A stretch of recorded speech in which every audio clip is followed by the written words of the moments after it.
This is Comic Geek Speak, episode 118.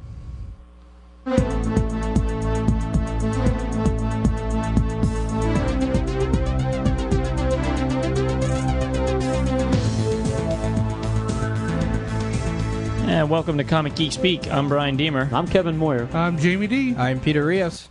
He had a voice that could make a Wolverine purr. What is that? That's Ron Burgundy. Oh, jeez. That must have been Cyclops. This episode is sponsored by Wild Pig Comics 2.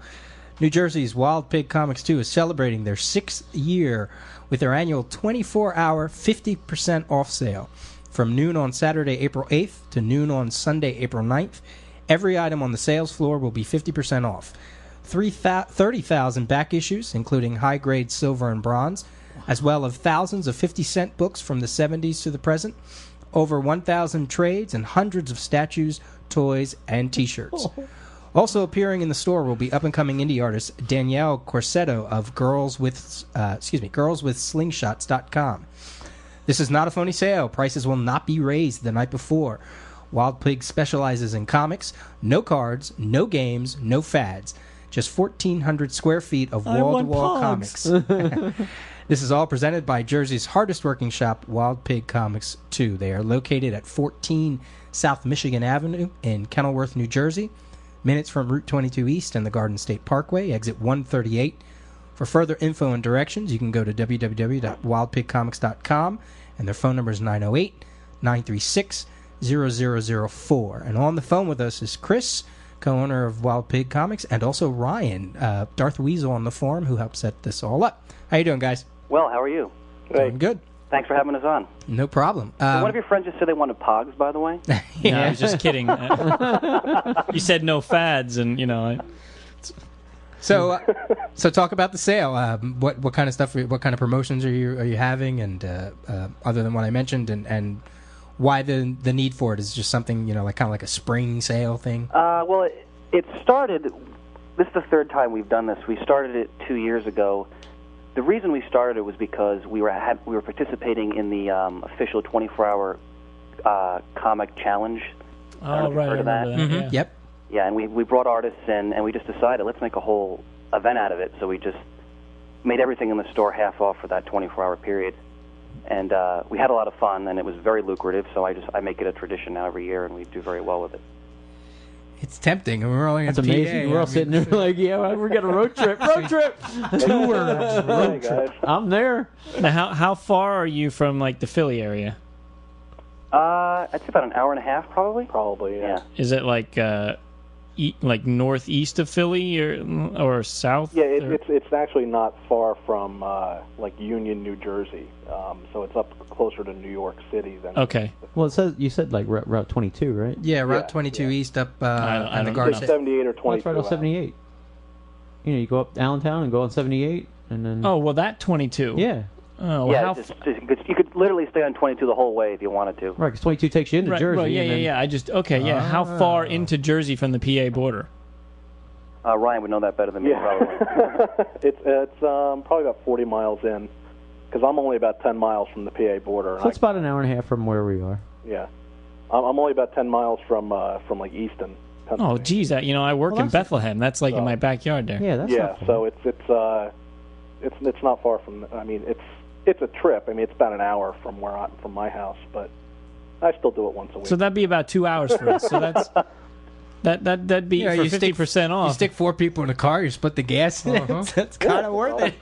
Don't tell Shane; he'll want to go. Oh my God, I'm tempted. I want to go. Why not? Matt would probably go.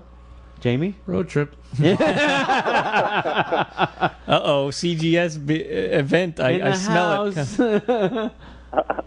Excellent. Love to have you. Why not? I mean, 50%. Can we scribble that on our convention T-shirts? Yeah, with Sharpie comics. Yeah. One of those silver Sharpies.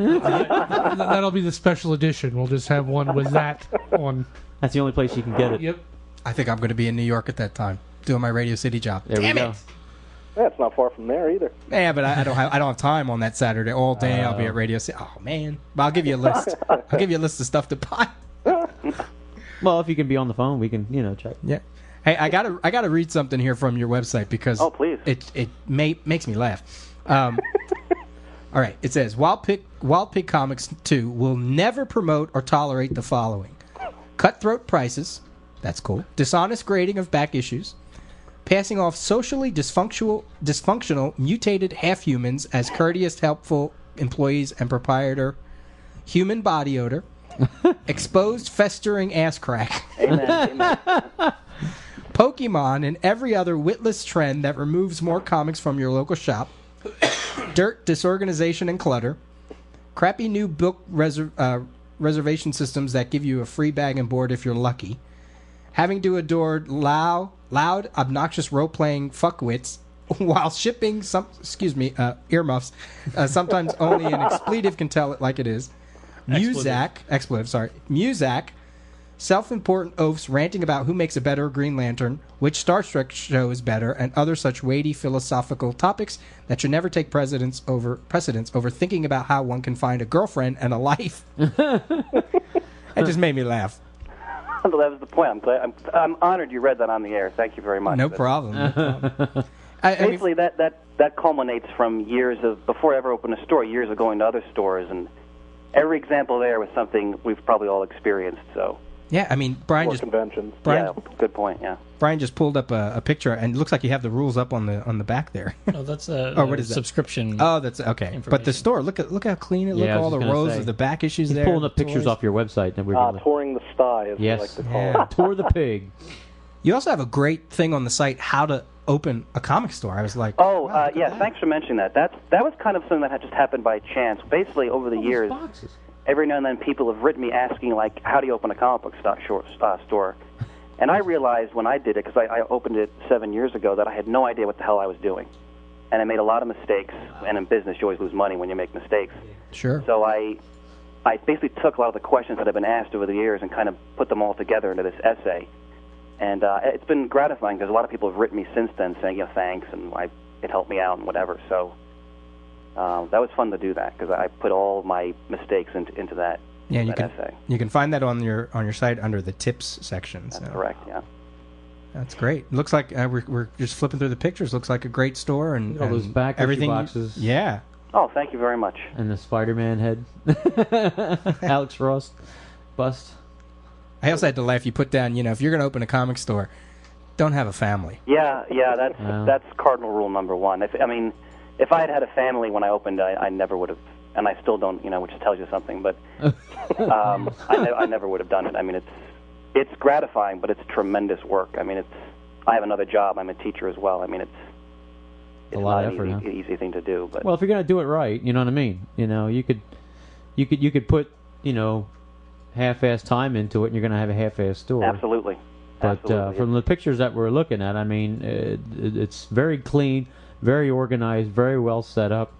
Oh, thank you. Looks like you have a lot of stuff. There'll be more out that weekend. Wow. Yeah, for the sale, basically what I do is I start in about January. I start accumulating. I start buying collections. I start ordering extra trades, what have you, and then Smart. The night before we just put everything out. And first, it's like a mid-sized store. For that size store, it's just packed. So if you're it's good stuff. It's like 50-cent books that wow, there's a run from such and such title. It's not like toilet paper comic books. So it's stuff you'd actually want to be thrilled to buy at 50 cents, for example. So I guess maybe I should talk to you next January about maybe selling my collection. There you go. Believe me, I'd appreciate it. Every January, I'm hungry to buy collections. So there you go. Because I'm thinking about selling about maybe 3/4 of mine. So feel free to drop me a line. I'd appreciate it. If you're in the Allentown area, definitely this is a stop. If you're in anywhere along New Jersey, the Garden State Parkway, or New York, exit 138, New York. I mean, this is it sounds like a great sale. Bruce, get a carload for the people from New York again. Truckload.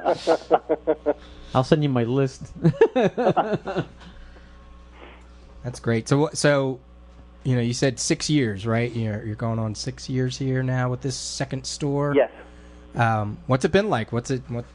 Being a local comic shop and in today's market, are you in a decent area? Is there a lot of shopping going on around? Yeah, I mean, that's a really great question, actually, because I've had 3 different stores, and the first store we didn't know what we were doing. We were in a terrible area, Luckily, that store was destroyed by a flood, so in hindsight, that all... If you go on our website to the history, it's all there, but that was traumatic, but it was for the best in hindsight because it was the wrong location. And our second and third locations were better, this one especially because, like you said, there's a lot of traffic, there's a lot of people walking by it. It's right behind a Dunkin' Donuts and across from a post office, so there's a lot of visibility. So a lot of cops and postmen. Exactly. I have a lot of cops who are customers, but yeah. To answer your question, being a local shop it's a real slog. I mean, you're dealing with a lot of competition because other parts of the country doesn't seem to be a lot of stores, but in New Jersey there's a ton still, and especially where I am. So you really got to fight for your wedge of that very small pie. Right. And you just have to build up a reservation service, which I've been doing very well, but it's taken several years to get a really good base going. As I'm sure you know, comic book readers are very picky about what they want, and they're also very loyal to a store, so it's tough to get them away from another shop, even if your service is better. So it's a battle.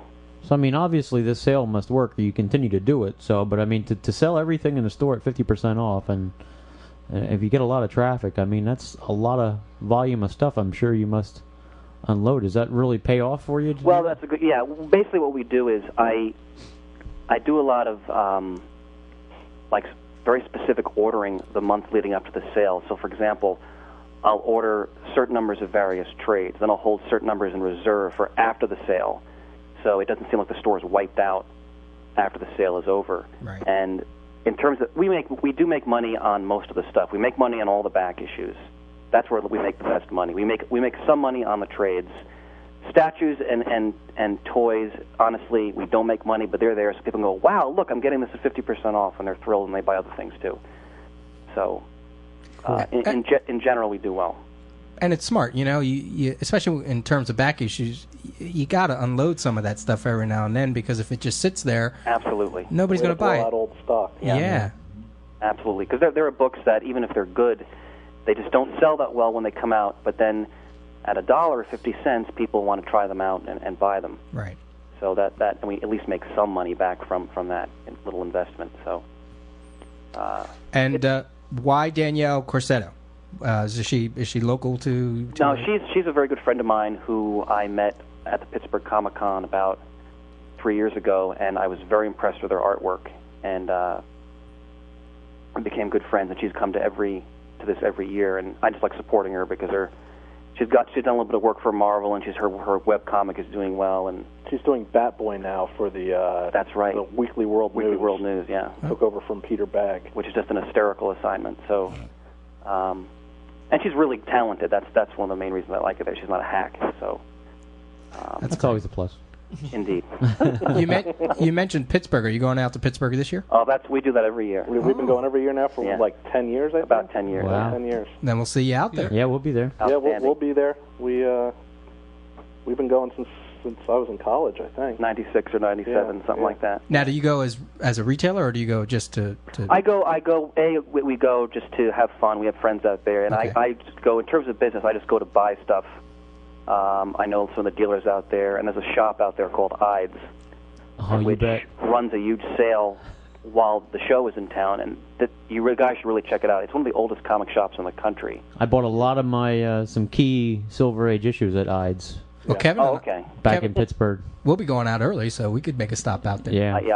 The sale they have is really better than the show if you're just looking for comics. I mean, I'd say they have probably at least 250,000 back issues in their basement. I've been going to that store since like '88. Oh, then you've been going even longer than I have then. So and, you know what I'm talking about. Oh yeah, I mean I bought Iron Man #1 there, to complete my collection, and that was back when it was like $20 or $40 for what it cost. But right. You'd ask for it, and I'd say like, okay, what are you looking for? I'd say, well, I want Iron Man #1, and they like, oh, what grade do you want it in? You want near mint? Very good. And I was like, they're good guys. And Amazing Spider-Man 129 I bought from them. I mean, wow. and that's how they did it. They had multiple copies. You could pick which grade you wanted and what price you wanted to pay for it. And then they moved locations.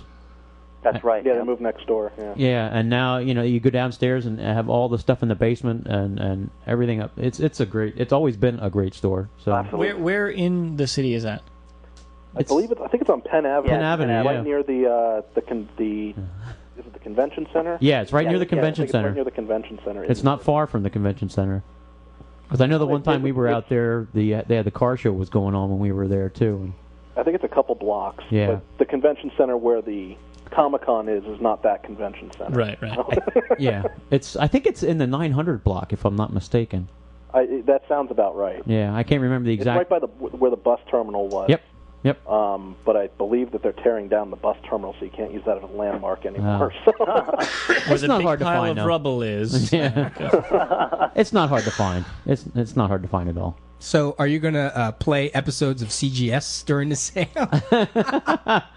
Sure. We got 24 hours. We play everything and everything you can imagine, just to keep people awake. So. Yeah. Cool. Say by that 24th hour, you're flying around the store like a bumblebee. With all the floor littered with Mountain Dew cans and coffee, exactly.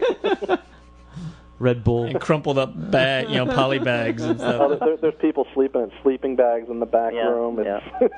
That's funny. Wild pig. Wild pig. There you go. Fun. All right. Any other anything that we didn't get to that you want to quick shout out or? Not that I can think of, Brian. Anything that? No. You guys really covered everything very nicely. And really appreciate you having us on. So. Sure, we'll continue to do that, and we'll get you on right before the sale as well. One last time, to do just a last push, and I hope the sale goes well. I hope you get people from all over. Thanks. We hope to see you guys out there. Cool. Outstanding. If not, we'll see you in Pittsburgh. All right. Alrighty. Sounds like we'll be there. Yep. Make sure you tell us who you are when you come in. We'll do. Oh, they'll wear the shirts. Yeah. Awesome. Well, have a good night, guys. Thanks for being available. Take care. Thanks. Bye-bye. Bye-bye. Bye. So that's Wild Pig Comics. You can go to their website, www.wildpigcomics.com. Once again, that's from noon on Saturday, April 8th, to noon on Sunday, April 9th. A 24 hours, 50% off sale. 14 South Michigan Avenue in Kenilworth, New Jersey, minutes from Route 22 East and the Garden State Parkway, exit 138. Very good. Excellent. Quick reminder that March Book of the Month is V for Vendetta. Get it at InStockTrades.com for 40% off. And we're having another photo contest like the one we did back in September, I think it was. Mm-hmm. And so enter that to win the first 4 trades of Walking Dead. And for the bulk of our episode, we will be talking to Hollywood producer / novel writer / comic writer / stuntman / ski team guy, and He's like a modern age Jim Steranko. that's right. It's Frank Beddor. I'll give you a little hint. Go that way really fast. If something gets in your way, turn. Thank you, Peter. Anyway, and so here we have Frank. Hello, Frank? Yeah. All right, can you hear me all right? Yeah, can you hear me? Yep, no problems at all. Okay, beautiful. All right, with me is Kevin, Jamie, and Peter. Hello. Hey, guys. Hello. And welcome to the show. Well, thank you very much. Thanks for having me. So, Frank, the first question that we ask everyone is, when did you first start reading comics, if in fact you did read comics as a kid? Or even as an adult, whenever. Yeah, I was when I was a kid, I read a little bit of Spider-Man, but it wasn't until really in the movie business when I started producing films and I started looking for ideas for films that I started picking up like Alan Moore stuff and Frank Miller and Hellboy and stuff like that. So it would have been about 10 years ago, I guess, when I really started to get into it. I would say, even though as a kid I was, I never collected them, but I always liked Spider-Man. Cool. Well, you're in good company. Kevin here is a huge Spider-Man fan. So yeah, that was my childhood partay hero that I latched onto and was my favorite for a long time. Yeah, me too. So what about comics made them worthwhile for you, since you were reading them at a later age? Well, it was a nice combination of a couple of things. A narrative with combined with art. So it reminded me very much of like storyboards and things that we would use, tools we would use for making movies, and I thought it was a nice way of blending the two mediums, and then I got into all of the other techniques that you would never use anywhere else, like thought balloons. I thought, what's the story with thought balloons? Like, how does that work? And I'm really curious now as I've been writing comics.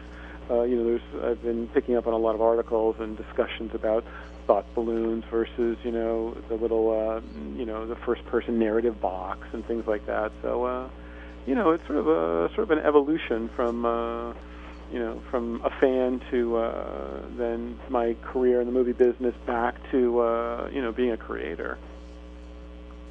So let's step away from comics for a second, and to give the listeners a little bit of your background. How did you get into the wonderful world of making movies? Well, it's a very odd, introduction. I was on the U.S. ski team for 5 years, and while I was on the ski team, I had some success, and I was doing a lot of endorsement and commercials. I was doing Juicy Fruit commercials, and the like. And I was up doing a spot for them, and they were doing a movie called Better Off Dead. One of our favorites. Yeah. I want my $2.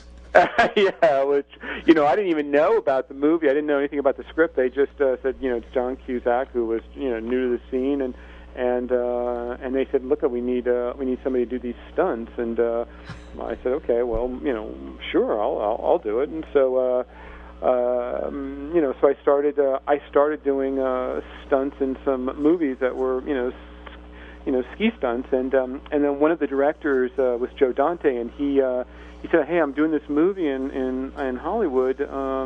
Would you like to be in it? And I'm hiring like 150 actors. It was called Amazon and Women on the Moon. And it was a sequel to Kentucky Fried Movie. And I said, okay. And he goes, I'm going to give you a one-liner. And I said, okay, well, you'll be giving me my first acting role. And he looked at me and said, are you serious? And he goes, okay, I'm going to give you a bigger part. And he goes, show up at the at Universal. Never acted, never been on a set before, never been in the sound stage, and he said, okay, you're going to be acting alongside Princess Leia, Carrie Fisher. And I went, what?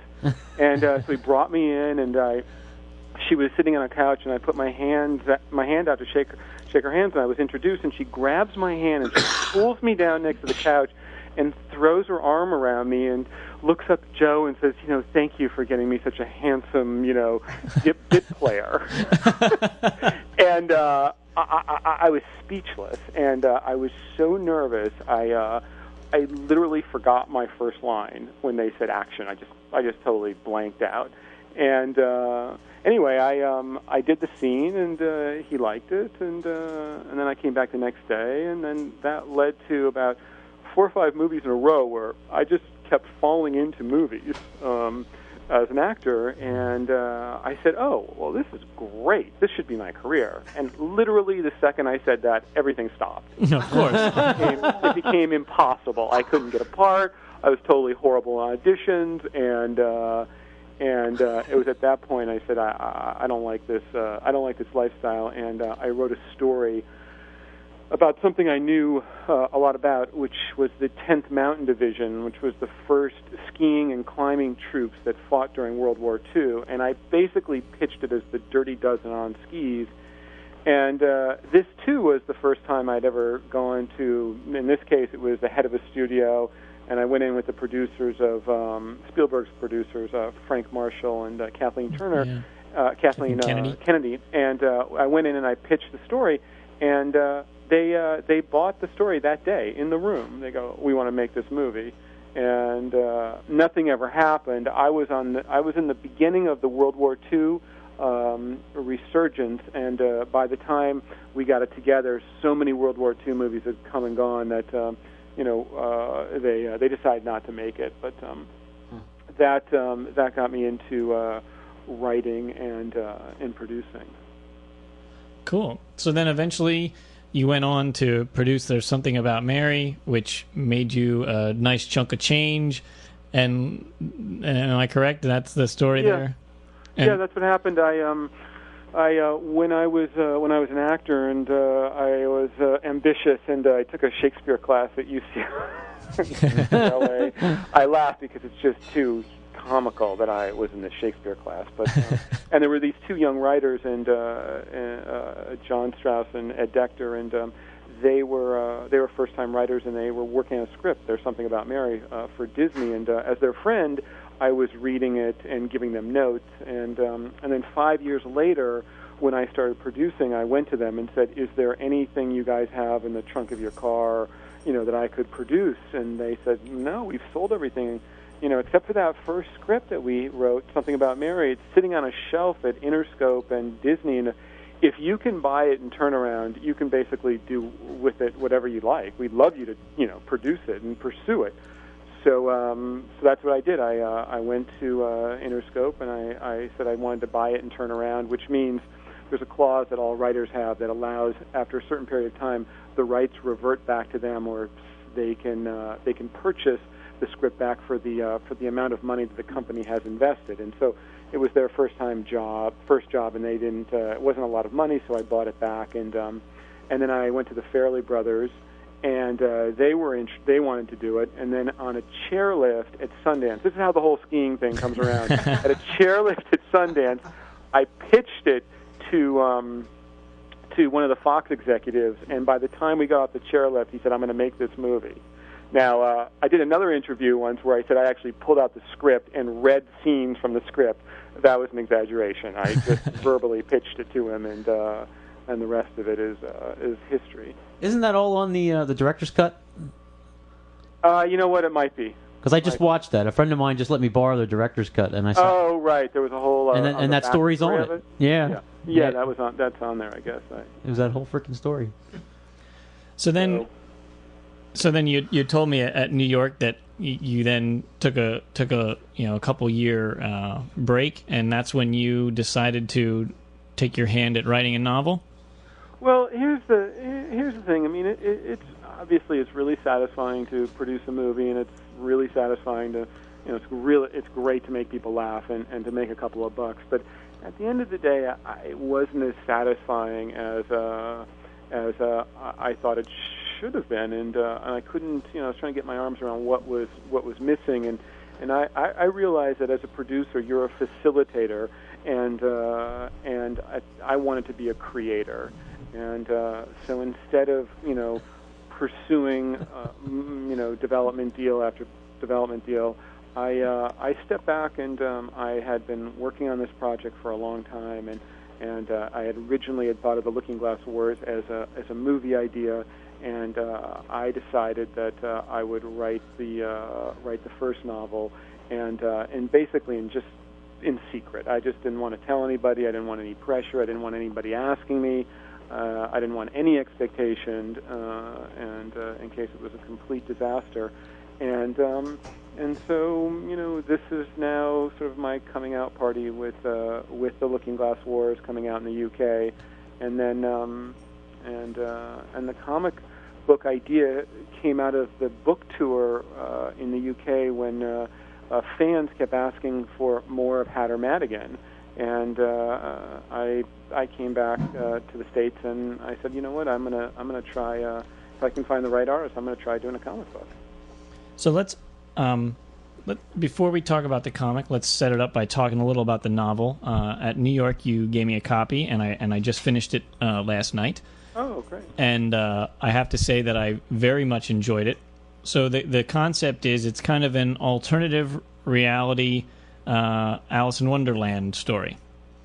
Yeah, it's a discovery that I came across at the British Museum. There were these ancient cards, and they reminded me of the Lewis Carroll story, but it was much darker and more interesting and more complex. And I was bugging all my friends to go see this exhibit, and they were getting sick of it. And one guy said, "Look, you just drop the whole card thing, okay? I'm going to help you out. I know an antiquities dealer, and that's all he does. He just sells and collects cards. Go talk to this guy about it, and maybe you'll learn something." And sure enough, I met an expert, and he started telling me where the cards came from, and he had some of the cards from this incomplete deck at the museum, and this led, into this, extraordinary story that I took what he told me in his, verbal storytelling, and I wrote the Looking Glass Wars. So, and the idea is that Alice, spelled ALYSS, is from Wonderland, and there was a violent coup on her 7th birthday, and she's whisked away to safety through the Pool of Tears, which is a portal from Wonderland to our world. But it's called the Pool of Tears because no one's ever come back, and the loved ones cry for their loss on the shore. And Hatter is her bodyguard, Hatter Madigan, and jumps into the Pool of Tears with her, and they get separated. And she comes out in London and becomes the muse for Lewis Carroll, and he comes out in Paris and goes on a 13-year search. Now, the comic is that 13-year search. The novel is about, from Alice's point of view, growing up, becoming a proper woman of 20, and then being rescued and brought back to Wonderland to fight for her rightful place as the true warrior queen and Queen of Wonderland that she was always meant to be. Yeah, I really enjoyed the book. I wasn't sure if I would, because I was never really an Alice in Wonderland fan. And it's kind of more aimed at girls, maybe. I'm not sure, but it seemed like any cartoons or anything I ever saw seemed like it was girly stuff. But can I just tell you something that's very funny? Because I said that exact same thing on the BBC during my UK press junket. And they got so many phone calls. And there was a women's show, and they had me on. They said, "Okay, now what was this comment about it being girly?" And they brought an expert, from Oxford, like some scholar, to debate me about the merits of how sinister and dark. And I kept saying, "There's white rabbits and tea parties. I mean, when you're 10 or 12 years old, that's awfully girly."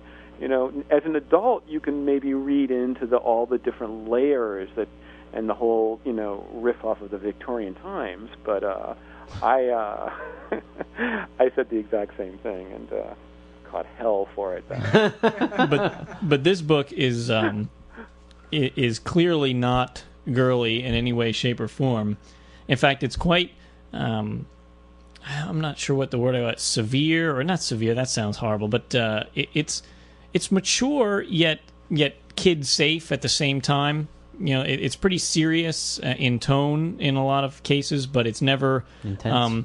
It's never gory or crude or anything like that would scare away kids. Because I guess what was your target audience when you were writing this? Well, that's always a very odd question. And before I got into, I know that question when it comes to movies, right? And since it was my first book, I didn't even realize that there was separate children's publishers versus adult publishers. So I just wrote a story that I saw in my head, and that I would want to go see as a movie, basically. And it wasn't until later that I went to publishers that they said, "Oh, this should sit in the young readers section," and I said, "Oh, and we're a children's publisher," and I said, "Oh, okay." But then at the same time, we went to adult, like in Germany, it sold into the adult market first, and they said, "Oh no, we're going to sell this as an adult book," and so it really comes down to where the publishers position it. And that was a little upsetting because I didn't want people to think of it as a, as a children's book or a young reader's book. And that's one of the reasons that the comic book has kind of helped redefine it, because it opens up the story just to a different audience, and I don't have to label it as anything other than it's I hope it's a compelling story for children and adults. And I guess if it crosses over, that would be a good thing, and that's what the publishers hope. But they have to set it somewhere. They have to define it in some kind of niche. And I would say that with my publishers here, Penguin and Dial, they're young reader publishers. That's the kind of books, and that's who they know to market to. Well, it worked for Harry Potter. Yeah, exactly. Well, this when I was reading this, I kind of felt the same way that when I read all the Harry Potter books. You know, those books for me and as an adult were completely 100% entertaining, and I never realized that I was reading a children's book. Right. But at the same time, once obviously I knew that they were children's books, I could see how it would be, just as entertaining for a kid. And I kind of feel the same way reading this book. It wasn't talking over the kids' heads, but it wasn't way beneath me as an adult reader. So I think you hit a good medium there. Well, I appreciate that. That's what I was. Basically, it's a reluctant hero story. So, if you like adventure and that genre, then I think it works. I hope it works across the board. So then, you said that your readers compelled you to delve into the story of Hatter Madigan, and so what made you decide to do it as a comic? Well, all along, it's a world creation, and when you spend a lot of time working out the logic and the rules and the backstory, and you can't. Then you find what's the narrative that's going to propel the story. And I had to shed a lot of events and characters and situations, and one of the there's this 13-year jump in the story, and so I tagged the beginning and a couple of chapters following Hatter, and then I come to the end of his quest, and so I wanted to fill in that story. And I thought, okay, everything that's not working, that I can't fit into the book, I'm gonna do in this comic series. And then there was other aspects of the story that I thought, well, you know what, I don't want to do. It doesn't really work as a comic, but it would work in a game. If I ever did a game of it, this part of the story is what I'd focus in on. So I would file things off in different, in different areas, and then, with the Hatter thing, I just came back to it, and I said, okay, what would be fun about telling his story? And so, that's what I did. I came back and I started working out the scripts and just plotting his, where he starts and where he ends, and I thought it was really, it was really fun to tell the story in a different way, but the key for me to actually pull the trigger to do it was, Ben Templesmith. Yeah, his artwork is just, I think, a perfect fit to this, slightly eerie, Victorian tale. It just is dead on. Yeah, there's the use of color and conceptualizing, the characters. It's there's a nice blend of things that are, some of the horror elements that he's used in the past, but grounded in the reality that I wanted to tell the story from. So the Jules Verne stuff, I thought it would work. It would work to blend the two. And I picked up his stuff. I knew 30 Days of Nights, and I just loved it. And I just thought, you know what, this is the first guy I'm going to go to. And he was interested when I pitched him the story. So. And then how'd you end up with Desperado? Oh, I had been talking to Paul Jenkins, the writer, about doing another aspect of the story was the prequel to was Red. Basically I had this idea: how do people, where do monsters come from? And he was interested in the Genesis story of Red, and Red being Alice's evil aunt. Yes, sorry, yes, and so we started talking about that, and he introduced me to Joe Pruitt, and said, I think you might like this guy, and Joe flew out to my office, and we had a conversation, and I said, okay, let's do it. So very kind of instinctual, my introduction to both the writing and working with artists and the business side of it.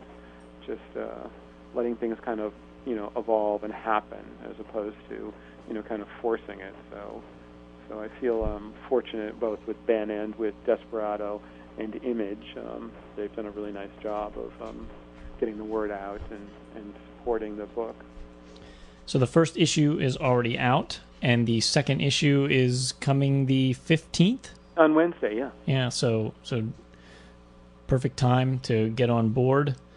And it's a how many issues is this miniseries? 5? Well, the first is a 4-part 4. miniseries, and then I have another 6-part planned where Hatter finds himself in the States, in San Francisco, and then works his way back east, during the Civil War, and meets Lincoln and is part of one of the battles, and it's pretty it's been a lot of fun to write. So I hope it comes off. And the other thing I'm doing is, I don't know if I mentioned this in New York, we are offering issue 1 downloadable for free through IGN.com. Because we sold out the first issue, and they haven't been able to get to do a reprint yet, I wanted to offer people this downloadable first issue, so that they could enjoy the second issue on Wednesday, and to further motivate, I'm doing a little contest, and whoever signs up on my website, I'm offering the entire second issue as a pencil drawings that Ben did. I'm offering one a day for 3 days. So fantastic. Do you know yet if Ben is going to be on for the second miniseries? I don't know, actually. I hope so. If he's not, I'm not sure I'll do it. But he seems really keen on the work we've been doing so far. But I'm not 100% sure he's actually going to do it. Cool. And is there going to be more Looking Glass Wars novels in the future? Well, the first one is a trilogy, and I just finished a book 2, and I sent it off to my editor, so I'm waiting for the verdict to come down. So if I sound really nervous, it's yes, I'm nervous to be on your show, but I'm also very nervous about my editor coming back and telling me what she thinks of book 2. Now, will if all goes well, assuming your editor likes what she sees, is it going to be released again in the UK first? Will we have to wait a while? I mean, because we have to wait till September, I guess, right, for the release in the US of the first book. Yeah, well, what happened is I sold it in the UK first. It was by design. I thought that would be the best place to start, and given the source material and given the history of children's lit and all these reasons, and then I came back to the States, and at first they weren't so excited about it. I was turned down a number of times. Matter of fact, Penguin, who actually bought the book, turned me down 4 times. Oh my gosh! Before they bought the book, Random House turned me down twice, and then I got a bidding war between Random House and Penguin at the end of the day, and that's because it sold out and pre-publication and was nominated, and so it became it was more real for them, and so that was part of the reason for the delay, because they kept turning me down, not believing that it was going to whatever their excuse was. But now it's going to be, it's the #1 book for the fall of '06 for Penguin across the entire young readers book. So they're making a big push. And then if the editor likes it, she will put it out in spring of '06, and then book 2 that's in the UK, and then the fall book 2 of '06. I'm sorry, '07. I'm screwing up. '07. The second book will come out in the UK in the spring, and in the fall of the second book will come out here. So it'll be about 6 months. Jeez, I got to wait forever now until I get to read the second one. Well, you know people in high places. Yeah, you better send me a review copy of that bad boy. I can't wait a whole another year and a half, man. Well, thank you. Yeah. So I do my pass with the editor, and then it usually takes them about a year. They want to get the book. They want to start talking about it. They get review copies, and so it's there's quite a bit of lead time.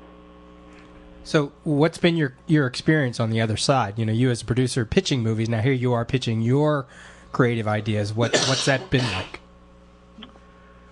Well, it's no fun getting rejected. I mean, that's the, but I was used to it. I mean, as a producer, you still go in and you pitch your movies to the studio heads, and they say yes or no. So there's as much rejection for any producer in town as there is for any writer, and so it served me well when I went to the different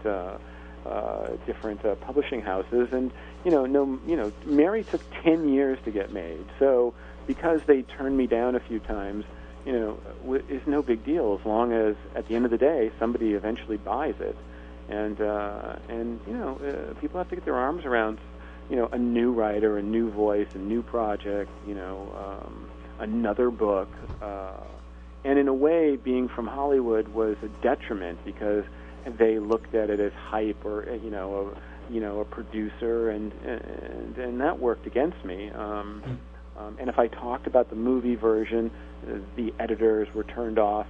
They basically want to find the next great novel. It's slipped between their couch and their office, and they're taking books home for the weekend read, and they reach in and they find it and they say, this is it.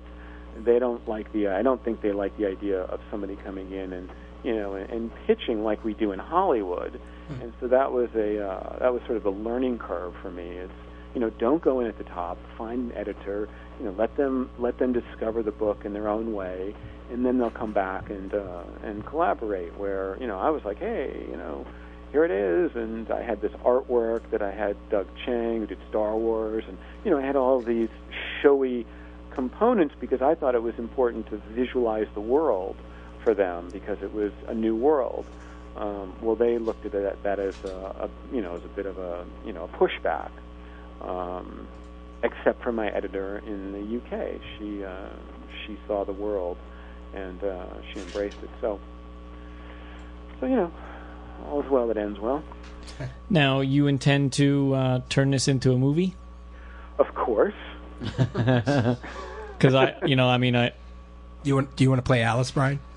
Yeah, that's right. I'd like to be Alice. Actually, I'd like to be... He wants to be the bunny. I want to be Red Card, the 3, or whatever. I don't know. Yeah, those are infantry guys. Those guys get mowed down really early. Since I have no experience acting, Frank, I figure that's what I'm suited for. I can fall over. Let me be the 3 of Hearts. That's right, yeah. They can do that with CGI now. You can be in the movie. That's right. I'll be a computer. They don't even need me.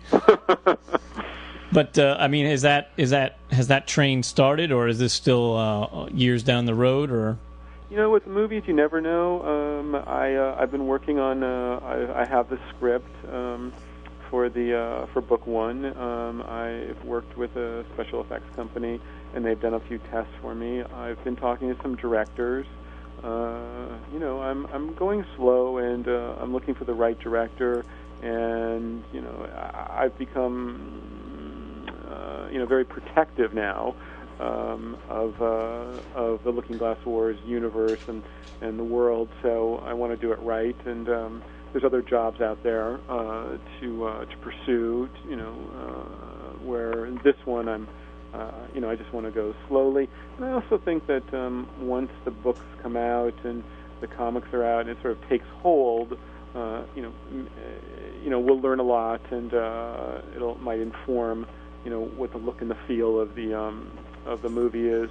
I've created a lot of artwork, and I share the artwork when I go to schools or on the website, or just in the comic community, and I get feedback from what people like and what inspires them and what captures their imagination, and as you might have seen at Comic-Con, I was showing that chessboard desert, and that was the first time I had shown anybody what that looks like, and the response was really really positive, and so in that case I felt like, all right, well, that is something that I felt really good about instinctually, and then I got confirmation.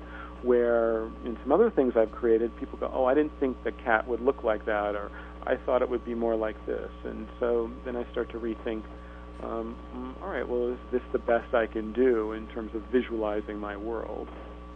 Well, I think you're in a unique situation, being that before you were a writer, you were a movie producer, and because so often when you see these book to movie translations, they're terrible for the reader of the book, and you're very disappointed because it's not. They change things and it doesn't look the way you thought it was going to look, or whatever. And and especially, I mean, in the world of comics, it seems like we just see disaster after disaster, and comic fans are always let down. And so since you will more than likely be the producer of your book turned into your movie, you should be able to nail it down, and because you're probably your biggest fan or critic, or so you'll hopefully we'll get a very true adaptation. Yeah, and if I screw it up, I only really have myself to blame. But it's difficult to decide on who is the right director, because the world is fantasy, but there is an overlay of science, sci-fi, and the commingling of those two sort of genres and looks is what makes it feel, I hope makes it feel original and fresh and different. And so when you start to imagine who's the right director, it's difficult. It's pick, and then you have to see if they're interested and if they're available. That's probably the most important component. And then, of course, the next important thing would be, not screwing up the casting. So that's why. Well, do it quickly and get that Dakota Fanning girl, before she gets too old. Yeah, or I have to wait. If it takes too long, she can play Alice when she's 20. There you go. Well, all right, that's not so bad then. Yeah, but you're right. She's already too old to play the younger version. Yeah. So, but she has the right kind of spirit, and those girls don't come around very often. But that is exactly the right kind of. She would embody, the young Alice. And you would believe that she would go on to become, a warrior queen that could lead, men to defeat, her evil Aunt Red. So it's a good call. How was your experience out in New York Comic Con? Well, I'll tell you, I was in San Francisco at WonderCon, and I told everybody I was going to New York, and they told me I was crazy. They said it's the first one. They haven't done any advertising. It's going to be really slow. Wrong. It was completely a mob wrong. Scene, 20,000 people. I didn't bring enough. I didn't bring enough comics or books, or I would have done things a lot differently had I known. And of course, it's New York. Why wouldn't there be, a big community of comic book fans? And so I had a great time, and I think that it might even overtake, it'll probably overtake Chicago as the second biggest convention. I mean, it's great timing. It's early in the year, and it's New York. It's interesting that you said people out and they said it wasn't going to. I mean, as comic fans, I've seen advertising for that everywhere, in all the right places, in Wizard Magazine, on the websites, and so for me being a comic fan, I thought it was advertised incredibly. And these were the professionals, so the people that been around a long time. So they get jaded. Yeah, I don't know. Maybe they just don't want to go to another convention, and this way they can justify hanging back. But you can't deny it now. So anyway, I had a great time, and people were really receptive, and they read a lot about it on the web, or even if they knew nothing about it, the imagery and Ben's art would draw them to the booth, and it's great. It's it's so much fun because it's so immediate. It's writing a book takes forever, doing a movie takes forever, but once you get the comic going, it's pretty immediate, and it's certainly an immediate contact with the audience. And no one's shy about sharing their opinion. Yeah, welcome to comics. On the internet. A lot of people would say, "Well, I'm not buying it because I don't know if you're one of those flaky ones where I'll never see another issue." It's like, well, I did delay the second one, but trust me, it's going to be out there. And show them the postcards, and they show them a couple of the sample pages, and they go, "Nah, I think I'll wait. Just want to make sure you're not one of those." Yeah. Okay. Well, along with that, since the first issue has sold out, albeit that you're offering it for free to download on the internet, well, is this something you're going to put these little minis in trades then, so that you can offer it for the people who couldn't get it into their hands? Yeah, I'm really excited about doing the trade. But when I do the trade, I'm not 100% sure. One of my ideas was to have the trade be the bridge between book 1 of the Looking Glass Wars and book 2. Nice. So that would mean waiting until the spring. I'm not sure that's a good idea or not. So I'm just gonna play it by ear and see what happens. But I'll definitely do a trade, and I think that'll be great. Sounds like a good idea, though. I mean, I like the idea of putting something extra into the trade to carry into the next series. So it's like if you buy the trade, even if you bought the series, you might have people that want to buy the trade then for the extra material. Well, I would absolutely, I would add extra pages and do kind of a bridge story. I'd probably do some, I skip over between issue 1 and 2. Hatter goes back to Wonderland to make sure that Alice hasn't returned, unbeknownst to him, and he has a little encounter there. And so at first I didn't want to do any, I didn't think I wanted to work with Ben in any of the art, spending time in Wonderland. I wanted it all to be in our world. But then issue 3, I had this idea that there's a memory download, and I won't tell you how, but there is. And we see one of the scenes, the violent coup that's in my novel. We see that from his point of view during this memory download. And Ben and I have been working on some of the conceptualizing a couple of the characters. And he's done such a great job that now I think I want to dip back into Wonderland on occasion. So we may do some extra pages for the trade. Where's Ben located? Perth. Oh, okay. Yeah. So he's out in Australia then. All right. I was going to ask if he was going to be at any cons this year with you, and I guess that's probably a no. Well, he'll be in San Diego. Awesome. He comes every year. He was there last year and he was signing posters.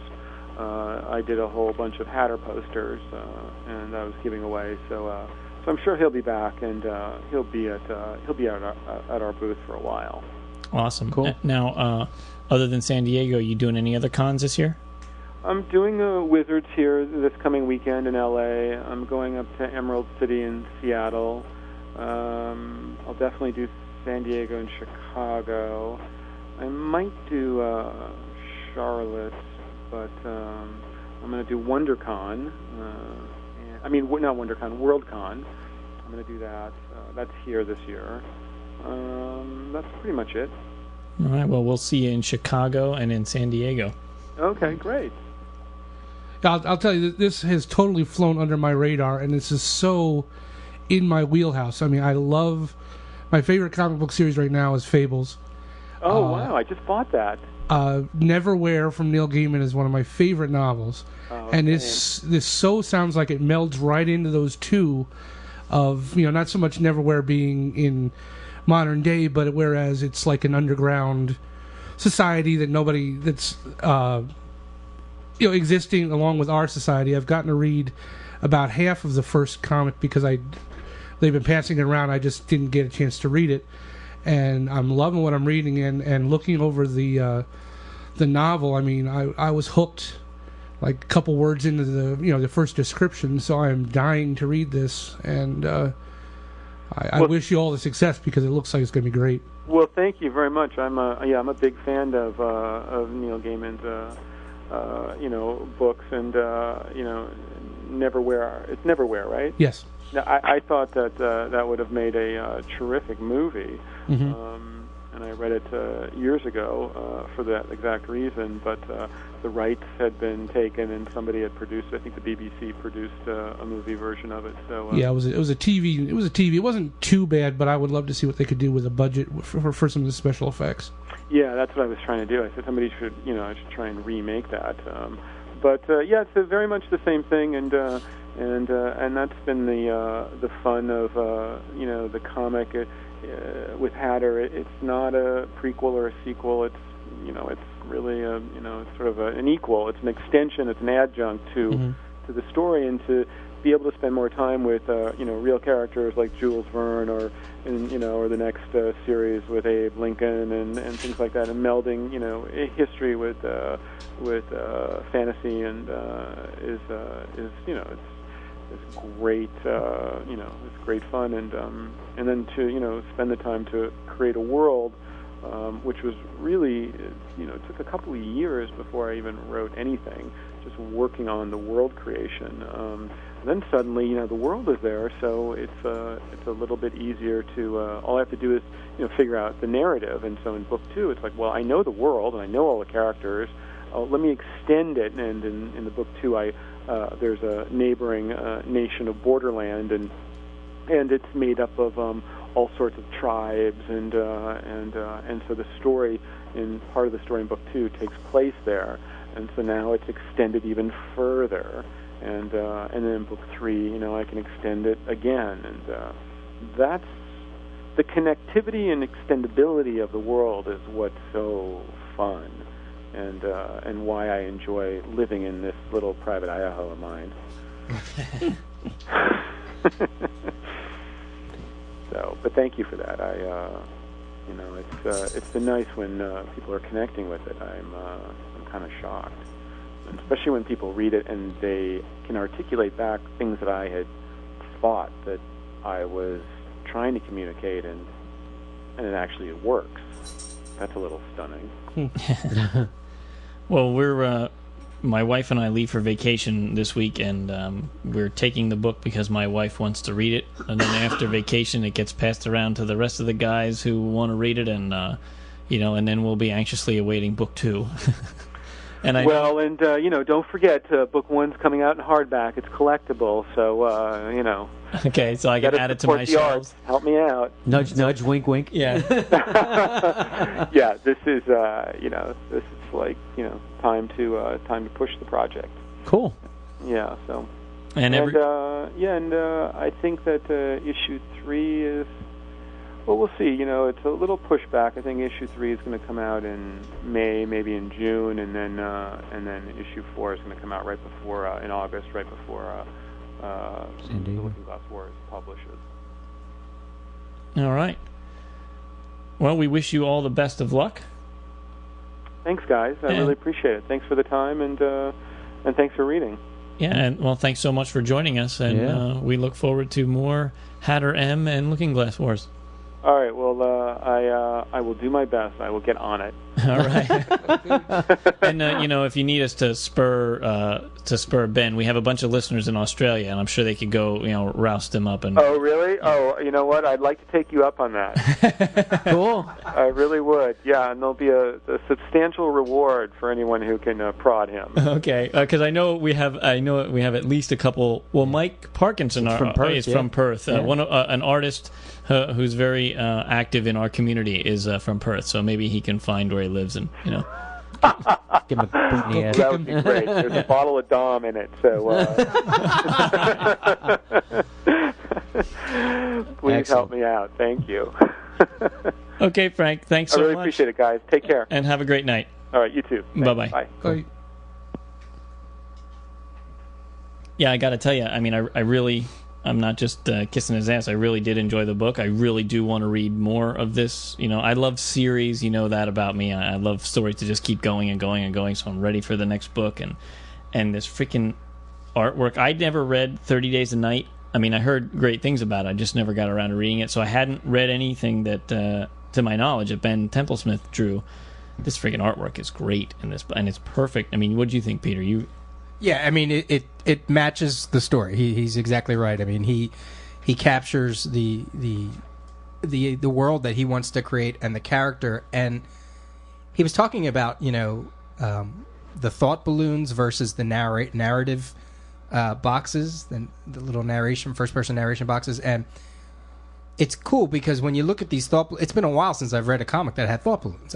When he said it just earlier, I went, oh, you know what, he's right. And it adds another layer of unfamiliarity and makes Hatterem, feel like this outsider and this alien because you're reading his thoughts, but you're not getting everything. You're only reading what he's going to give you, the information that he gives you. So that mixed with the artwork, mixed with the coloring and the brushwork, and it worked. It worked for me. It's a funny book.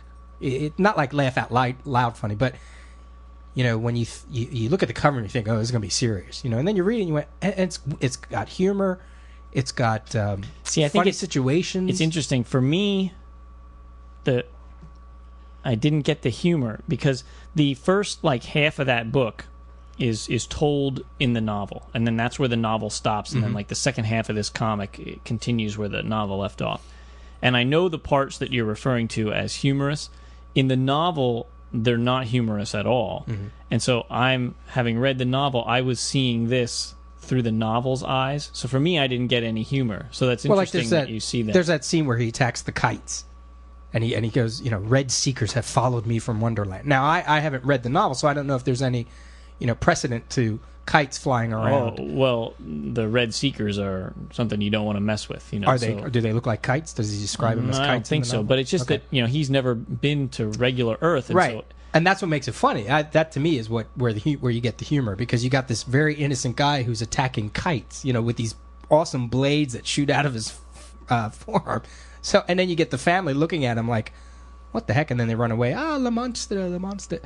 And there's also the other funny thing is the dialogue, the Parisian dialogue, the Paris dialogue. They're always like, oh, let me see if I can.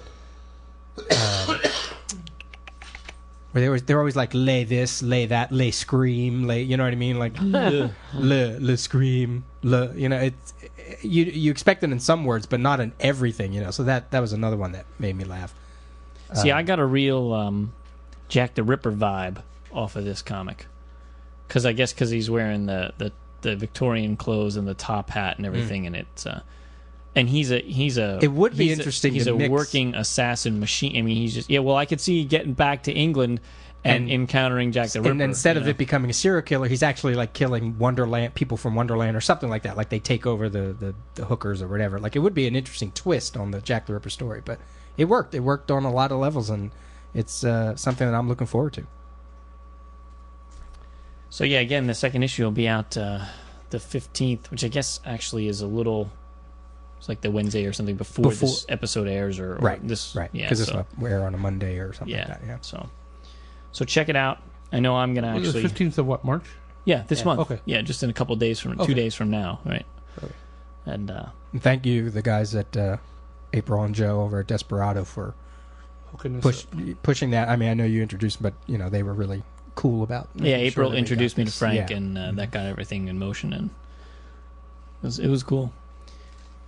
Well, I guess I should talk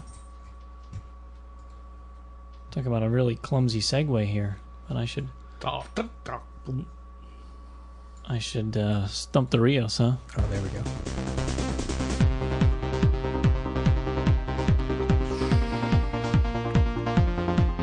We can never do anything but this music now because it's like completely.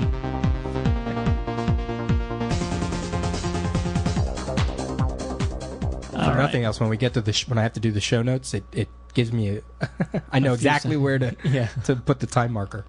Aren't you going to do that one from Belvis? Oh yeah, you're right. One. You're right. Thank you, Kevin. I totally forgot that we encountered an audio one last time. Hello, Geeks. My name is Eric Kibler, and I go by Velvis on the board. And I've got 3 questions for Stump the Rios. The first question is Marvel, and who was the first Marvel hero to simultaneously star in 2 monthly Marvel comic books? And I'm talking about someone who was not a member of a group in the book, but his name actually appeared on the masthead? That's an interesting question. That is an interesting. I'm not sure if I totally understand it, but that's. Yeah, I'm trying to So he had really two- pay attention to what he was saying. Well, there. like if he had Amazing Spider-Man and Spectacular Spider-Man, it would be two of his own series. but his name was on the masthead, so Yeah. Yeah. Now wait, let me give you. I know. I'm just thinking for myself, trying to. I'm not. I I'm have- not telling you the answer. I'm just thinking for I actually have myself. a couple that I'm thinking. Well, I'm thinking two, but then. Yeah, go. Go ahead. But no, I wonder if it's like. are they considering what I'm thinking of a It was comic as a comic? Speedball and the Miraculous Speedball. And the super spectacular Speedball. When are they going to kill him? God, when are they going to kill Speedball? That's all I want to know. They kill You off can't Blue rewind Beetle, that, can you? and they- To I don't understand what's confusing about it. because I just want to hear how. See if I Because can. it doesn't count if they're in a team, so you can't be like Avengers and Captain- Giant Is that what you're Man or saying? something. Okay, Yeah, I yeah, see yeah. what you're saying. Yeah. The name of the character has to be in on the cover, in the title. In the, Am I thinking too far back? I was thinking like, no, that's not right. the first one? You're saying it's a first Yeah, the character first to do that. Marvel. Marvel. See, I'm almost thinking like Hulk and Savage Hulk, like the magazine, or Conan and Savage Sword, like the Conan magazine. But that I don't think would count then because that's a magazine. What about? No, I was going to say maybe. No, that's too. I was going to say Sergeant Fury and the Howling Commandos, and then Shield Agent. No, that's not right. I don't think those were simultaneous. I think that became. But actually, Or is he doing? you're not thinking. You were thinking of one that I'm thinking is correct, but you didn't think of the right comic. Because he did have a comic. Right, and that's what I know what you're talking about. Conan. That's what I was thinking. Conan and it was King Conan. I don't know. Is that your guess? Was it Savage Sword or no? I thought it was King Conan. I thought it was King Conan the Mag. Try that. The Savage I'm wondering Sword if there is- was there anything back in the 40s, like when there was See, that's what I Captain was America thinking, or too. something? Wow. Was there some other series or something or some? I don't think so. I think it was Could there just- have just been Cap. like a 2-issue series or something that counted as some special? No, if it was me, Human if it was me Torch making and- the guess, I would have gone with Conan and King Conan. Yeah, because Savage Sword was the actual magazine, so I don't think that All would right. count. Well, let's hear. Pause this for a minute. Which we did. The answer is Nick Fury. In 1968, he starred in both Nick Fury, Agent of S.H.I.E.L.D., and Sergeant Fury and his Howling Commandos. There you go. You were right. I did. The second question is the We're going to DC accept it. That's the question. question. I don't know, no, because that's No, not that the one wasn't you your went. that wasn't your with. final answer. You didn't choose Oh, You impressed us with your knowledge, Hey. but you got the answer wrong. So, Question. DC question, he says. Who was the love interest of Niles Calder, the Chief, in the later issues of the original Doom Patrol series? And I'm talking about the one that started with My Greatest Adventure number 80. Pause it. I mean, later it was Celsius, but I don't know if that's what he's looking for. Is that your Celsius, guess? yeah. Irani, whatever. What the about last name Fahrenheit? is. The answer is Madame Rouge, who Oh. the Chief was trying to cure of her evil and turn her around to the side of good. But unfortunately, She went cuckoo. the Brain and the members of the Brotherhood of Evil were able to bring her back into the evil fold, and she was responsible for seemingly killing off all four of the members of the Doom Patrol. The third question is an independent question. Name the secret identity of Pureheart the Powerful. You may Who? pause it. Who? Pure Heart the Powerful. I have no idea. I never heard of that. Wow. Gotta give us a little more than that. Yeah, like Dark Horse's Pure Heart the Powerful, or Image's Pure Heart. Even that I'll take. At least I know kind of where. Yeah. That was Kevin. It's Brian Schmidt's one-time publication, The Amazing Zeldoff, in 1983 from Kitchen Sink Press. Wasn't that in Z number 3? Wasn't it? Yeah. It was going to be in Z number 4, but it got held up in post-production. I don't. Had to cut him out. No idea. Wait, let me make a guess. You just said you had no idea, and now you want to make a guess. I don't know. Yeah, okay. The answer is Archie Andrews. That was Archie's superhero identity. Wow. And I'd like to thank you guys for a lot of entertainment.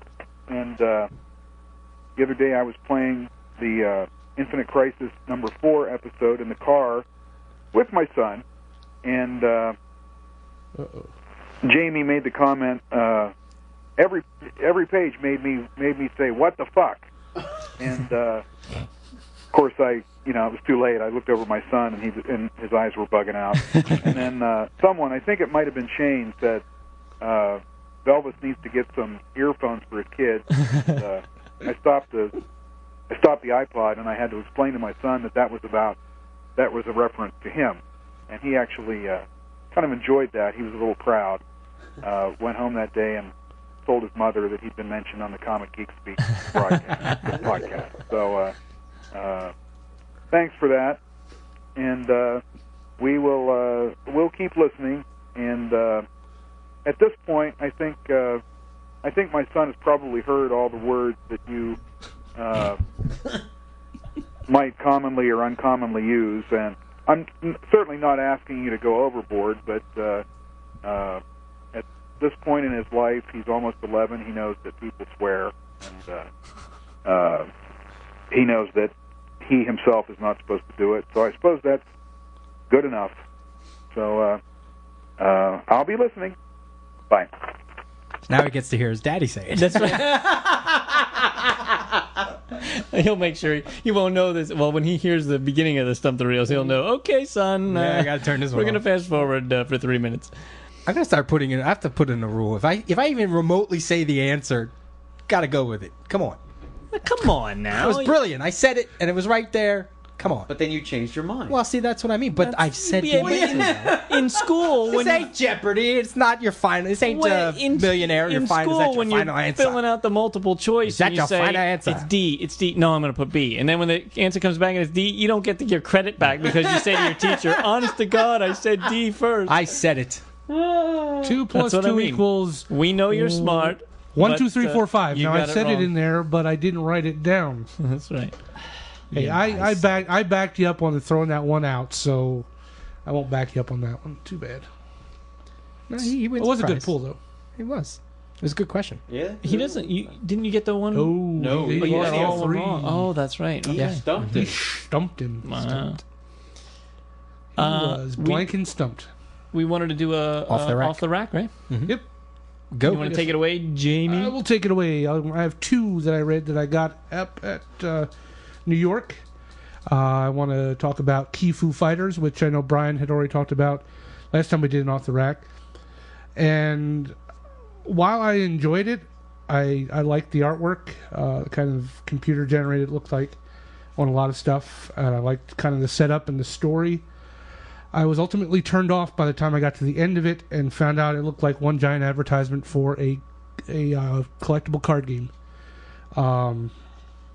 If that was your intention all along, I say more power to you, because I don't want you to not make money, but I also felt a little duped that I kind of got into this story and it's just a basis for a card game. I don't know that they're publishing a think it card is. game. I think they put those in there as bio things for the characters as a setup. Until I agree with you. I thought that until I got to the end and saw the big picture with a kid with a card in his hand saying that the ultimate power is here. He has a card in his hand and is shooting power out of it.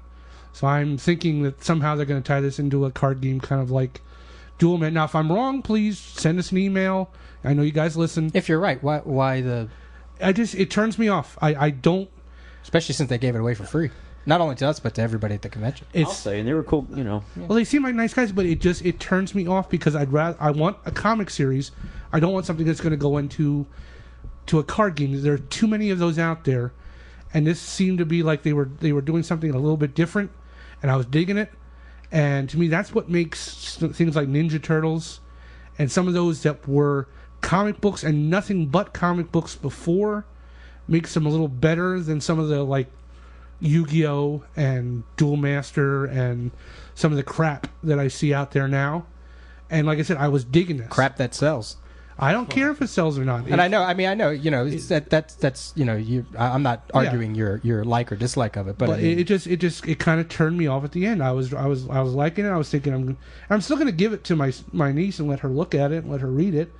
There's enough, you know, funny animals and the guy, you know, these little bear-like creatures, ninja guys were cool, and it's definitely written, you know, it's written that there's nothing in here that's going to offend, you know, anybody from giving it to their kids. But like I said, at the end, I just felt a little cheated. I thought, you know, okay, I read this, got into it, but now it's gonna, you know, it looks like they're going for a card game.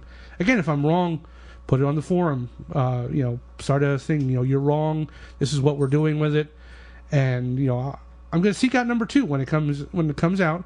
I will seek it out. I'll read it. I'll see if they are going the way I think they're going. But to me, it's my opinion, and I just was kind of a little disappointed once I finished it. You're jaded.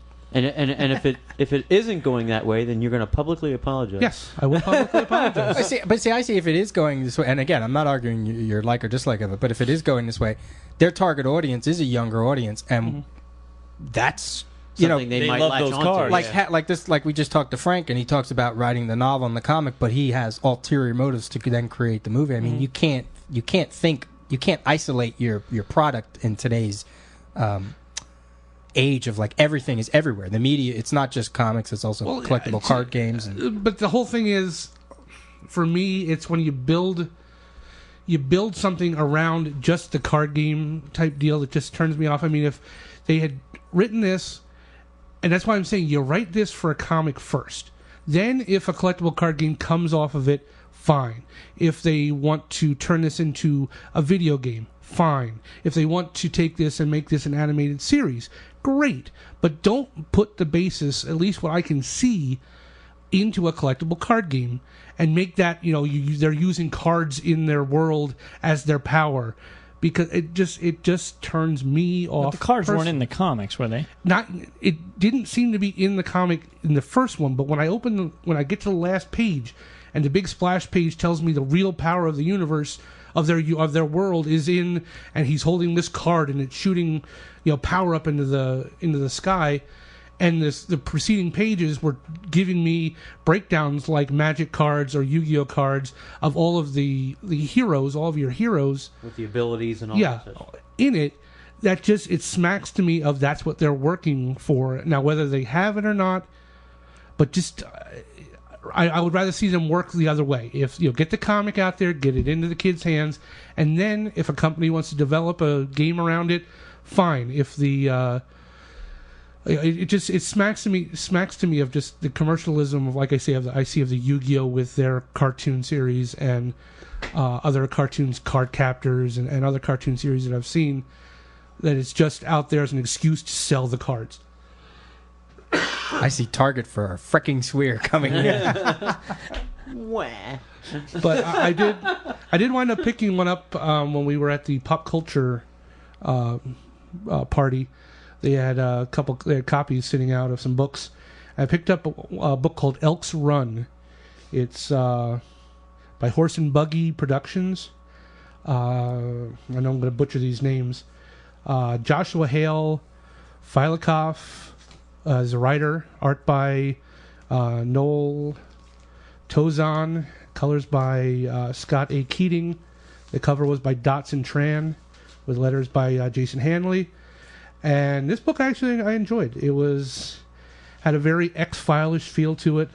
The artwork reminded me a lot of Guy Davis from the Sandman Mystery Theater. There's some kind of mystery in this town. You don't know what it is. But the townspeople are willing to kill for it. kind of an eye for an eye type thing happens, and our hero finds out that his dad, like I said, is basically willing to kill another member of the town for it. Got me interested enough that I wanted to pick up the second one. The second one is supposed to be listed in the April previews, so I believe that would be the previews we just got, or the next previews. I wasn't sure if it was the previews for books coming out in April or if it was the April previews. It says April previews, so I think that's probably the next previews. And then there was a little backup story called The Generic Monsters in Werewolf, which was actually pretty cute. Made me laugh. But I definitely recommend that if you're looking for an independent book that looks like you can get on the ground floor, something that might be kind of neat. Elk's Run. Looks like only issue number 1 is out. And that's my 2 cents. I read trade Teen Titans Outsiders The Insiders, which collects... I hate when they try to mask it from you as if you don't know that they were originally published as monthly books. I can't even find the issue numbers here. Here we go. Teen Titans 24, 25, 26, and Outsiders 24, 25, and 28. And, I've been reading Teen Titans and Outsiders, both series, and this was just kind of like the next trade. It was good stuff. This filled in a whole lot of gaps for me about what the heck was going on with Superboy in Infinite Crisis and why he was not doing anything. I didn't get the whole. I didn't understand because I hadn't read this yet, and so I seen him flip out. Yeah, so this is it finally answered a lot of questions, and it was a great story. I mean, I was a little sad, a little disappointed with one of the characters who will no longer be in the Outsiders as a result of this, but because that was one of my favorite characters, and but the story was a good story. I mean, it was kind of cool, and the use of the villain and the whole way they set it up and bridged Infinite Crisis and everything with that whole business, and I really liked it. So it just both those series just continue to be very, very strong. Who did the artwork on that? Let's see here. For Matthew Clark for the first 2 parts of Teen Titans, and Carlos Danda for the first 2 parts of Outsiders, and then Tony Daniel, Teen Titans, and Matthew Clark for, or it could be reversed. No, Matthew Clark then for Outsiders. Yeah, I'm not too happy with what they're doing with the artwork on Teen Titans. I'm not digging I really liked Mike McCone. I thought it was some good stuff that he did, and it wasn't pandering to the rough strokes, the teenagers that look like 20-somethings. You know what I mean? He was making kids look like kids, and no slight against the art. I think the art is fine. I'm just not digging the artwork on what they're doing. Tony Daniel and the most recent Teen Titans issue with Nightwing and Superboy was serviceable, but it wasn't anything that made me just really go, wow, this was a great issue. So, and Tony Daniel's continuing on Titans, and like I said, it's not. I don't hate it. The artwork's fine. It's just I wish it was something different. Yeah, I actually haven't gone back since the Liefeld issues. I gave up on. I said I wasn't going to buy the Liefeld issues. I didn't, and I was going to start up again. I thought, well, I'll pick them up off the shelf. I haven't, and I'll be honest with you, I haven't missed them. I hate to say that because I love Titans, right? But I haven't missed them. And the same thing with Outsiders. Kept up with Outsiders, and that's a book I've just recently dropped because again, it seemed to be going nowhere. They didn't know what to do with the team. And I just, maybe 1 year later I'll try picking it up again to see what they do. But that was another book which I used to love that I've just recently dropped. Who they have in the 1 year later issue, the new team, it's got me hooked. It's got me hooked, especially the one character they have in it. But something about, I don't know. I have such a long history with Titans, and you know, when you're in the company of Perez and Grummett and Jose Luis Garcia Lopez and Phil Jimenez, and you know, you gotta. It's. I don't want it to be like JSA. Like, I don't think it needs to be consistent in its artwork from artist to artist. But just this is not. It just doesn't feel Titans to me. It feels. Like, you know, it actually feels more like, and obviously because of Todd Nuck drawing the most recent Teen Titan issues, it feels like Young Justice type artwork. Mm-hmm. And I just want my artwork a little. I just want it to be serious, not so comic booky. And that's my own personal preference, but you know, I have very biased opinions when it comes to Titans. I just got the trade for the Donna Troy and all that. It's wrapped into that trade, so I'm anxious to sit down and read that and see where that goes. Who is Donna Troy? Yeah, I got it. I just didn't get to read it yet. Yeah, it's a great trade for a backstory of I can't wait for Brian to read it. That's all I have to say. that first issue was hard for me to read, and I have been reading all this Donna Troy stuff, so I knew it. Oh no, they're not talking about the DC special. They're talking about the last 4-issue miniseries. Yeah, that's no. Oh, so that's not who is Donna Troy. That's no. This is the return of Donna Troy. Oh, okay. Which is tied in with Titans, and you know they collected that all into that trade. Graduation Day, and all that stuff. I thought you meant when I said who is Donna Troy, you said yes. I thought that's what you meant. Yeah, my mistake. But yeah, that's the latest. Yeah, you're right. Yeah, that's going to make his head explode. For a Titans fan, yeah, mixing those two is a mistake. Yeah, that's like. No, I'm not gonna say it. It's like saying the Spider Clone Saga versus. No, I'm not gonna say the death of Gene Wolfe. I just read. I guess with the whole. With the issue of FF that's coming out the end of this month, you know, with the Thor, the hammer falling to Earth and starting off this whole event. Okay. Kind of got me jonesing to read some Thor, you know. Okay. So I went back and pulled out my. Let me just finish that. My Thor. I whipped it out. My Thor disassembled trade, which I hadn't read, which was the end of. I want to borrow that then. And, Michael Avon Oeming, because I've been with and Andrea DeVito doing the artwork, and I hadn't read it. You know, I bought it and I was buying the issues, and then I started to drop it, and that's when Mike took over. Yeah, and I tried to go back and get the issues, and I couldn't get it, so I bought, you know, all the disassembled trades with, you know, the Iron Man, Thor, and all that. And I finally sat down and read it all at one shot, and I really, really freaking loved it. I really did. He really I really enjoyed the feeling like it's more of the Norse mythology. It's very deep entrenched in that and very well handled. I loved how the whole story evolved to the final end with Ragnarok and how it finally took place. Because I always wondered, like, you know, I don't want to read Ragnarok because I know it's the end, you know, but how it got to that point and how what Thor had to do and how he kind of like turned the tables and such. I mean, I don't want to give too much away, but I really did enjoy it. I really did. And I like that mythology. I'm very interested in, which is why I always was reading Thor, because I like that stuff.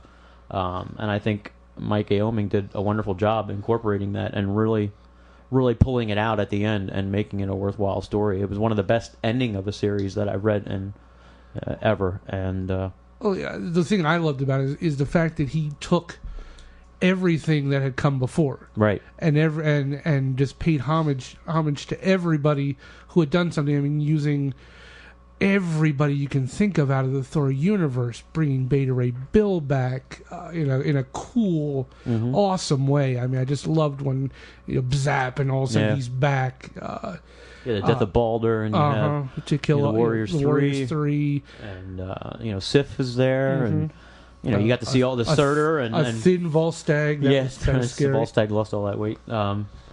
Fenrir, and it was really good. It was the Frost Giants. Yep. Everything was there, and like Kevin said, it was just an absolute perfect ending. Yeah. Did without giving anything away, did you like the ending? Like the what he had to do? Not so much what he had to do, but the outcome of what he had to do. It's hard to talk about without spoiling it, because that was the only part that I thought. I don't have any idea what happened yet. That's the part that I thought. Like, I loved. I enjoyed the issues as well. I read that trade and I was like, cool. Was my Thor reading is very little, but I like that concept of the Ragnarok and all that. You mean like the way he kind of twisted it into doing it in something that was not what you expected? Yeah, I guess it got almost cosmic-y in a way, and well, I wasn't. But there was I didn't know any other way that it could possibly go. I mean, but I mean, it's kind of one of those things where I was reading it is like, well, Ragnarok is the end. You know, it's the end. Yeah, exactly. So you know what's going to happen. That's not the surprise, right? Exactly. So it's kind of like, how do you play it out? Exactly, Yeah. and that's why I give him kudos for the way he did it, because it's something where you kind of know the outcome. Do you enjoy the story while you're reading it because you already know it? It's like the Titanic. You know the damn ship's going to sink. Exactly. So what exact? Yeah, and I'm not saying it wasn't perfect, or no. That it just or maybe I need to read it again or something. It just I was kind of like, okay, nothing seemed out of place for me. If that's what you say, I mean, I don't know what it. I have to read it again, I guess, because there was something about the ending, and I actually put it in my notes way back to talk about, and I just never got around to it. And now that you mentioned it, I was like, oh, you know what, that ending, I want to talk about that. So maybe I'll read it again, and we'll bring it up again some other time. Because now I'm going to go back. Now I'm going to go back and pull out my Walt Simonson Visionaries, and I'm going to sit down and read that whole thing. Right. I'm thinking, because it's like I'm really into Thor now. I'm getting jazzed up. I'm thinking this is something's going to happen. I'm hoping something cool happens out of this, and maybe he is a big player in Civil War, that he comes back and kind of reins the whole thing in. I hope they do play him as that character, because I feel that a lot of times reading Thor, or when Thor was in comics, that he was kind of lost, like more of a background player. Oh yeah. And I don't think he should be that way. Right. And that's what I liked about Simonson's run, because when he had a presence, and I feel that character should have a presence. I mean, it's the same thing as I'm sorry, it's the same thing as Heroes Reborn when he came back into the Avengers. Big grand boom comes through all messed up, and then you got the great Dan Jurgens, John Romita Jr. run. The those great were first, great issues. Yeah, man. so it's like he suffers for a while because they lose track of him, and then they end it with either like the slam bang storyline, or they restart him again, and then he always finds his way back to mediocrity again. So, but because again, those issues were. He's one of those characters I'd rather see in Asgard, I think, more than Earth, unless he's really tough, dealing. Though. It's tough. Yeah. See, that's the whole thing. He plays the Superman thing. But I mean, it's that whole Green Lantern thing too. It's kind of like, do you want to see cosmic stories, or do you want to see him on Earth? And I kind of like. You want both. I want both, yeah. I want a nice balance of both. I like having Thor on Earth. Well, I like when they... And Simonson did this, where he had an ongoing story in Asgard and an ongoing story on Earth, and every once in a while they connected, Right. and they would, and that tied it all together, and that was the perfect balance. Right. And I do like that. That is very enjoyable to me, and the same thing with, like you said, other characters with Green Lantern, Superman, things of that nature. I don't mind that they have these stories, because it's natural for them to do that. However, I don't like it all one-sided. I do like a balance of that, and that is something I really enjoy, because it's nice to see a character like that, as powerful as he is, and that type of, to be on Earth, and to fight maybe a villain. It doesn't always have to be an Asgardian villain, or that he comes across the Wrecking Crew or something. I mean, that's cool. But then also to go back, to Asgard and to fight the Frost Giants and the Midgard Serpent, whatever, or Loki, whatever. I mean, whatever's going on. It's nice to get that mythology and get those characters and see stories with them as well. So when you can have that balance, it really does sing. Well, you were saying that you liked him more of a frontline character rather than the, a character that got lost in the middle. I always thought the way they wrote him when he became the frontline character is when they kind of took Odin, the Allfather, and put him somewhere where he was either out of commission, he was battling somebody, doing different things. I don't want to, spoil anything, but that's to me when they allowed his character to mature. He was always, Thor was always, he was always powerful on Earth, but when he went back home, he was always Daddy's little boy, under the thumb. Yeah, and that was even always, on Earth he was that way, and that was always the conflict. I mean, because that originally was where Odin, the reason why he was on Thor on Earth, to learn humility, and not humility, but to as a punishment. It was humility, and as a punishment for doing things up in Asgard. And I always thought that once you took Odin out of there and made him grow up and accept responsibility, accept the fact that he was now the Lord of all Asgard, that's when he became more interesting characters. That's when they did stuff like in the Jurgens run where they pulled Asgard down to Earth. And you were talking about Ragnarok. The thing with, for me, was this was about the third time they've gone through Ragnarok. So I wasn't sure how they were going to end it. Right. And since I knew it was the end and they weren't going to go on any further, I thought it was very interesting the way they did end it. Because, like I said, I mean, you had the Ragnarok and the Simonson role, Simonson thing. Odin got zapped, I guess, in the other, taking away the other Ragnarok, and then when they did this final. Yeah, I guess what I miss about Thor is, and not that you get this in the Simonson run, because the 12 or so issues that I read for the Simonson stuff back in that time, what was cool about Thor then was that he still had an earthly persona.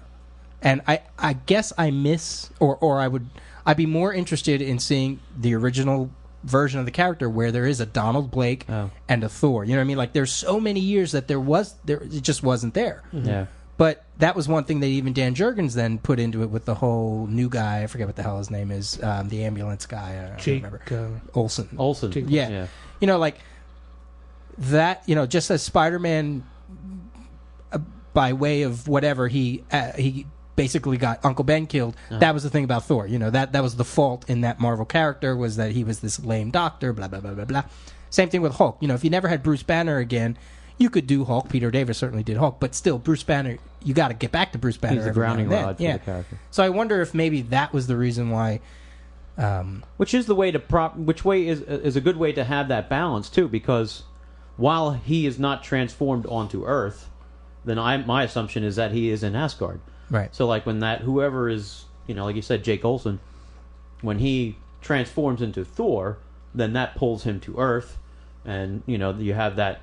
Then you get those stories. So that is, I guess, an easy way to balance that out. I mean, I kind of liked that part of Simonson's run when he didn't have that anymore, but he still had an identity. It was that cigar Jarlson, you know, and it was just he still had an earthly right. But then when they start, you know, giving him the flowery dialogue, it just kind of But you're right. I mean, he did. He had the earthly persona, but you had the evil Asgardian things, subplots like you were talking about. Like, it was a nice blend. It was a blend of both worlds that I think made it work. That's why Simonson's run is what it is. You're exactly, you know what I mean? It's phenomenal. And same thing with, I thought the Dan Jurgens, the few issues, I read like 3 issues of that, and then I got out of it. But I knew I knew that was something I was interested in. And see, I gave Dan credit on that because, you know, a lot of times I felt when I was reading a lot of his series, like he had some ideas, and he would implicate them and execute them in the series, and then like didn't know what to do, but he kept writing the book, you know, and like you could see some cool things happen, and then it just kind of like,